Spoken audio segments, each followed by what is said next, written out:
many amazing things that happen every day that we really don't notice. We don't notice these things because they seem normal. The science behind these things is actually really amazing. Things like soccer, kicking a ball, or throwing one. Things like reading, writing, and even just picking a bug off your shoe that got into it. Things like bouncy balls, or simply putting something down and it not falling through the ground. These things are all possible because of three laws that were discovered by Sir Isaac Newton. Sir Isaac Newton was an amazing scientist. He was really a philosopher, mathematician, astronomer, and physicist. He was the guy who discovered the equation F equals ma.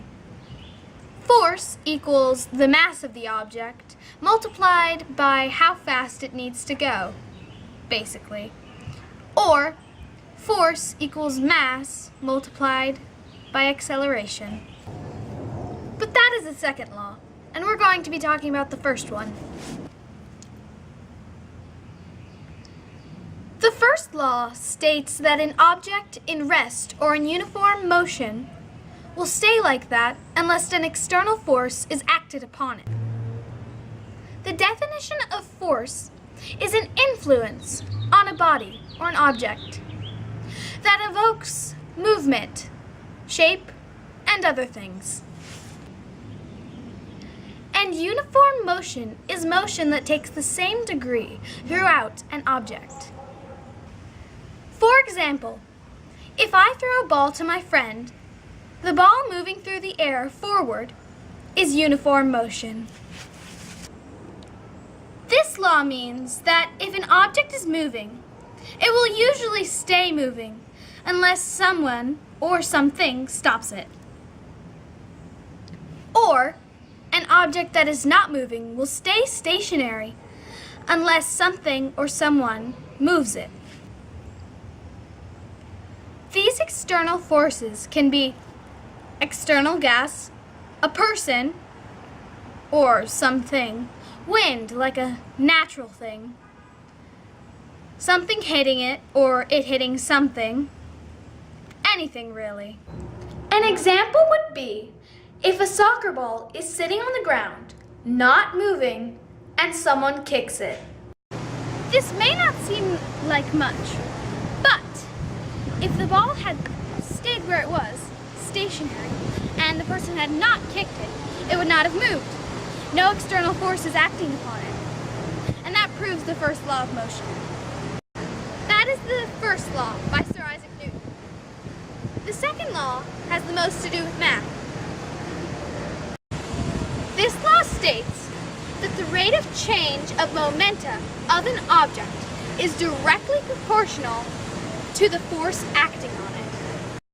Or F equals ma. F equals ma is the force needed to push an object equals the mass of the object multiplied by how fast the object needs to move, the acceleration.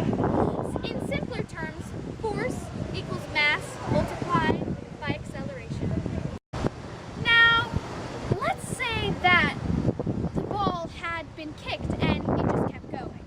This would be completely logical if the external forces like gravity, gases around the ball, and other things weren't acting on the ball.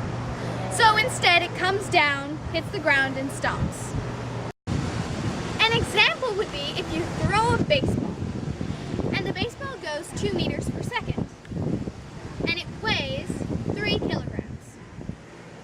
If you multiply the mass, 3, and the acceleration, 2, then you get how much force is needed to push the baseball to move it, 6. And your answer would be 6N. The N stands for newtons, named after Sir Isaac Newton. And that is the second law of Sir Isaac Newton. The third law states that for every action, there is an equal and opposite reaction.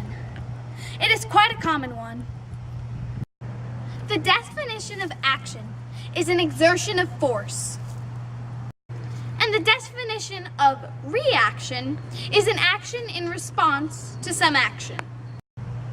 One way to remember this law is to remember that all forces come in pairs. For example, if I get on a boat and start to paddle, I am doing an action, and I am exerting force on the water. So, I will cause the water and boat to have a reaction, and I will move forward.